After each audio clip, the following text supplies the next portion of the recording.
Hello, welcome to Revenant Reads. I'm Vin, and this is another edition of Fresh Red Kills.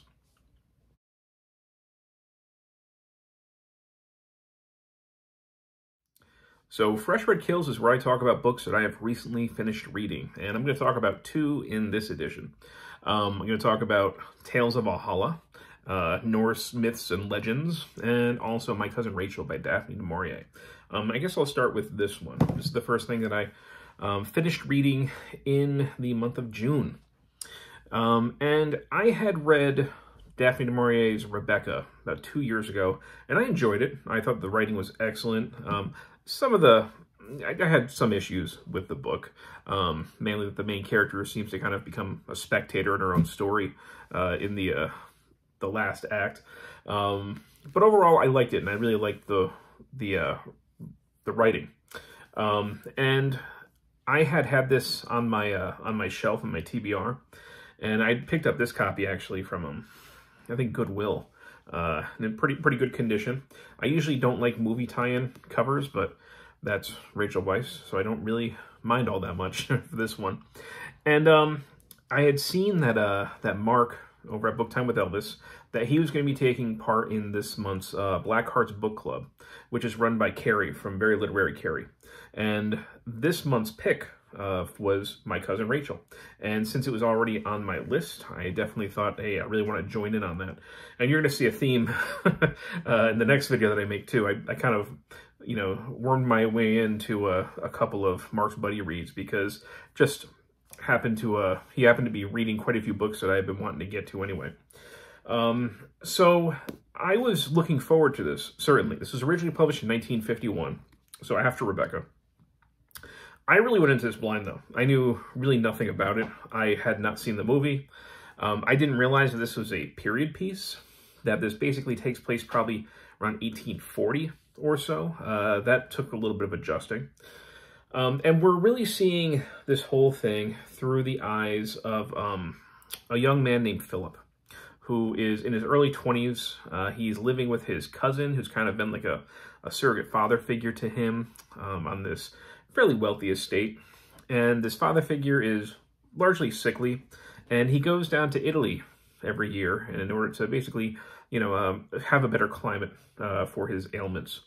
And at one point he goes and he meets one of their cousins, Rachel.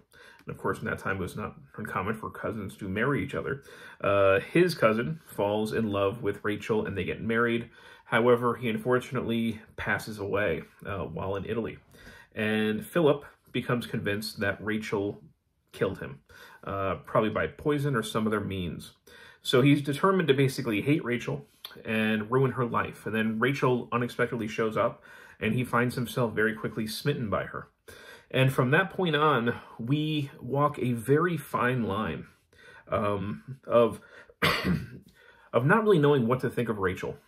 I think that du Maurier, first of all, the writing in this is superb. And I overall did like this actually more than Rebecca. She walks such a fine tightrope.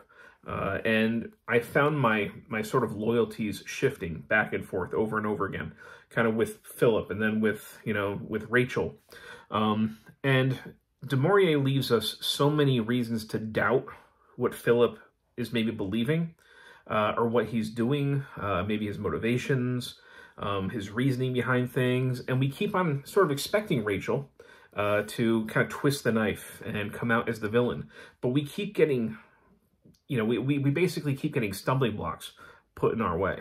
And by the end of it, you're still not entirely sure what to think of Rachel or Philip, for that matter. You have reason to kind of second-guess everything that you had been thinking up to that point. So I describe this in the Black Hearts Book Club, which they have a group on Instagram. I called this a masterclass in ambiguity. And I think that is probably, for my purposes, the best way to describe this. So yes, the writing was really good.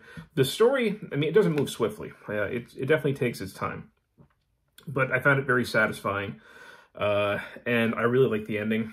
And leaves you pondering, leaves you, just kind of leaves you guessing. So this is kind of a cool 20th century Gothic work. Sort of a Gothic romance, but not exactly. It's kind of continuously pulling the rug out from under you, which I really liked. So My Cousin Rachel was a real winner at the beginning of June. The other thing that I finished reading, or the next thing that I finished reading in the month, was this one. Tales of Valhalla, Norse Myths and Legends by Martyn, Whittock, and Hannah Whittock. And I had gotten this as a gift from my family, my kids and my wife, a couple of years ago. And I read this for two reasons. One, it was a Historathon read. Historathon is a year-long reading event where we are reading, discussing, and celebrating nonfiction history. And we have divided the year up into 4 quarters. Each of those quarters, consisting of 3 months, looks at a different period of time. So the first quarter was prehistory up to the year 500 CE or AD 500, whichever one you prefer. And the second quarter was 500 to 1500, and that's where this fell in. I had already read a bunch of Viking stuff in April, and this is sort of a follow-up to that. I also read this as a part of Maybe Midrash, which is a yearly booktube event that unfortunately didn't officially happen this year. I think it's going to come back officially next year. But I really like it, and a few other booktubers decided to do it anyway. And it's an event where you look at serious works dealing with religion. So I decided to look at this in order to look more into Norse religion.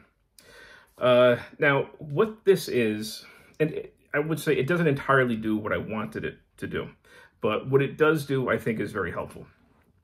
So this is a recounting of Norse myths and legends, but it's not done in a way that is divorced from the sources. So what they try and do before they give their kind of summary or their retelling of again, this either myth or, the story or legend, they let you know where it comes from. Is it the prose Edda or the poetic Eddas, or is it a different manuscript? So they let you know that, and they let you know certain things to maybe look out for in the story, like where the Christian influence might be, or when they are basically combining 2 different sources to try and make some kind of cohesive story, because these stories don't quite align, even though they're about the same event. So they do a really good job with that, and their recountings are very clear and very, they're quite basic. They're not flowery at all. They're pretty basic retellings. So in that context, if you're somebody who wants to know more about the Norse myths, but you also definitely want to know where those myths come from, know about the sources that they're coming from, I do think this is a really good place to start with.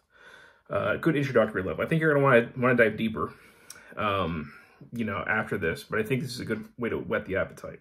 What it didn't do, what I was hoping it would do, is I thought it would put more cultural context into some of these stories. And it does that here and there, but not as much as I would like. We don't really get a sense yet from this of how people maybe worshipped these gods. How much maybe they believe these stories, or do we see evidence of, religious practice inside these stories that people would have performed during the pagan era?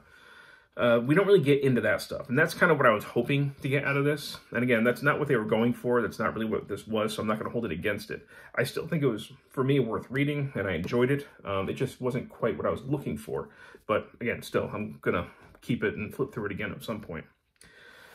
But those are the 2 books that I read in the early part of June that I am discussing for this edition, at least, of Fresh Read Kills. I'm going to film a second video.